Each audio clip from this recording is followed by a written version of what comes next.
I took a miniature class recently using a real goose egg to make a tiny dollhouse. I took photos of what I did in class to share it with you, and I'll film the rest of the project. The kit included a base, some wooden slices to use as steps, a resin tree, and a goose egg. The shell was pre-cut with 2 doors and brass hinges and a laser-cut wooden floor. This is an example project from the teacher of the class, Jill Castoral. Jill's version is less than 11 inches tall, which is the same height mine will be, and it's 1/48 scale. Jill turned her room into a flower shop, and my kit includes the 2 tables you see. The resin tree was cast from a real branch and was already primed, so I added some shades of brown and black to accentuate all of the natural texture. Off camera, I added some flocking to look like moss. I'm using a tree slice base and I don't want it to be completely flat, so I glued some scraps of cardboard to it. This is where I'll attach the tree, and I'll have a little garden shed and a garden outside. I used a combination of Fabri-Tac and hot glue to attach the tree. Before gluing it down, I sketched around the base so I can put it exactly where I want it. I also dry brushed the tree with some beige paint to make it look older. Here are some photos I took in class showing how we covered these brass hinges. The teacher provided cardstock cutouts, and we sandwiched some tacky glue in between 2 pieces.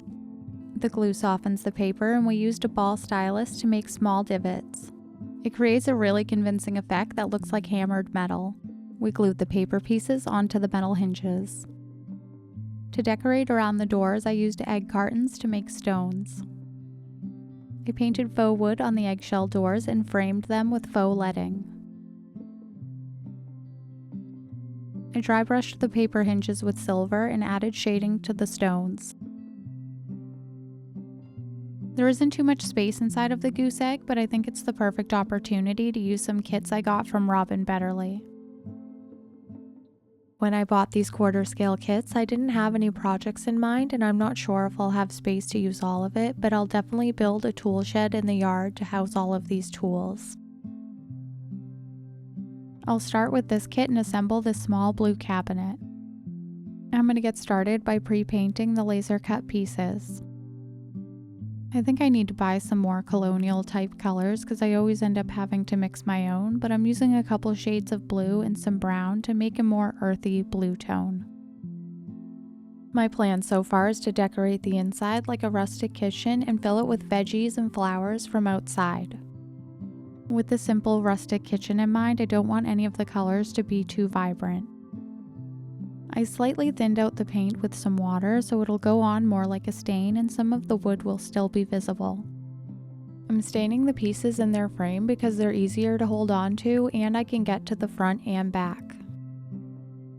The cabinet I'm building is made up of 13 pieces, but they fit together perfectly and the instructions are so clear it comes together very easily. These awesome instructions include step-by-step color photos, so I just assembled the cabinet according to the instructions. I'm adding the cabinet walls, and the 2 blocks I add are for the drawer and the cabinet door. This came together in just a couple minutes, and I really love the cutout detail at the bottom of each side. Now that the cabinet's assembled, I'm painting all the edges I didn't get to when it was still inside of the laser cut frame.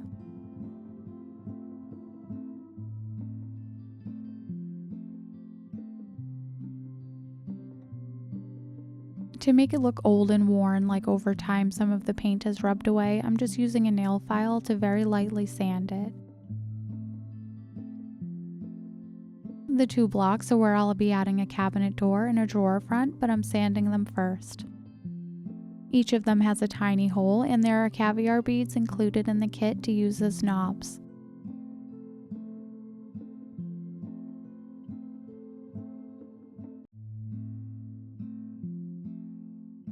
The kit includes 2 tops. One is the same size as the cabinet, and then one is slightly bigger, so when you stack them on top of one another, it makes it look like the top has a routed edge. I'm only using the smaller top that's the same size as the cabinet because I'm making my own top so the curve matches the inside of the egg. This will close the gap between the top and the wall. I used a thin piece of scrap wood from a different laser cut kit and one of the curved tables included in this kit to cut a new top. I'm using a stain pen called Early American to stain the wood. Normally I stain with watered down paint, but I prefer to use real stain in cases like this where I'm using very thin wood that could warp easily. Since a little bit of overhang will be visible, I'm also staining the underside of the edges too. I really love how the top reaches the wall and there's a slightly bigger surface area for displaying accessories. To make the cabinet look a little bit fancy, I'm just using a white gel pen to draw on some simple designs. If you're like me and you have trouble painting in a tiny scale, try using a marker or a pen to see if that works better for you. Worst case scenario, you can use the base color to paint over everything and try again. The kit includes these nicely detailed tiny kitchen accessories, so I'm using some white paint from Vallejo to prime them. 2 of the accessories are bowls and 1 is a basket, and they're displayed on the wall shelf that's also included with this kit. By far my favorite accessory in the group is this little pantry box with a lid because I really love the details in it. This accessory is actually the reason I bought this batch of kits, so I'm glad I found a project to use them in. Some people prefer all scratch-built miniatures, but I love 3D printers for things like this. I could never make something this tiny and detailed without losing my mind, and buying it scratch-built would cost a fortune. I mixed up this green paint color and then I added a small amount of white to the same color and dry brushed over the basket to bring out some more of the details. This little guy has the texture of a basket, so I'm painting it a straw color so it looks natural.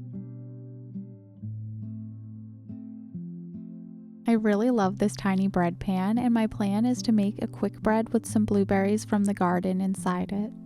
Maybe it's too ambitious and quarter scale, but I would love to do a baking in progress scene with it. I'm super happy with how the cabinet turned out and all of the accessories, so now I need to make the wall display cabinet. I started off by mixing up some green paint and watering it down to use as stain. Since glue can block watered down paint or stain from absorbing into the wood, you can avoid pale spots by staining before assembly. The cabinet has a drawer base and a shelf with 2 sides, so I assembled the 2 pieces and capped them off with the top. These 2 rails keep the bowls on the shelves, so I'm attaching them to the pre-cut notches. This wall cabinet is only a little bit shorter than the other cabinet I already made, so I'm thinking of adding some feet and using it on the floor. Another option is using it inside one of the eggshell doors, although I would have to replace the flat top with a curved top. You guys always give me really great ideas, so I would love to hear any ideas for this project in the comments. To keep with the rustic theme, I sanded the drawer before attaching and then very carefully sanded the rest of the cabinet. I added a simple design with my gel pen, and now I'm using my stain pen to tone down some of the sanding I did. This helps the aging look a little more natural and less like I just sanded it. The kit comes with silver caviar beads meant for decorating your nails, so I toned them down with some of the green paint and attached them to the cabinets. You can see what I mean about them being almost the same size. The 3D bowls and basket look great, although I might spread them around the room filled with food instead. I'm not sure what to do about these blank walls, but I looked through my Robin Betterly kit stash and found these. This is quarter scale framed art, and this little sign says "Grow your food, feed your soul," which is the perfect theme for this project. I'll be completing this goose egg house over the course of a few videos, so make sure you subscribe so you don't miss out. Thank you for watching.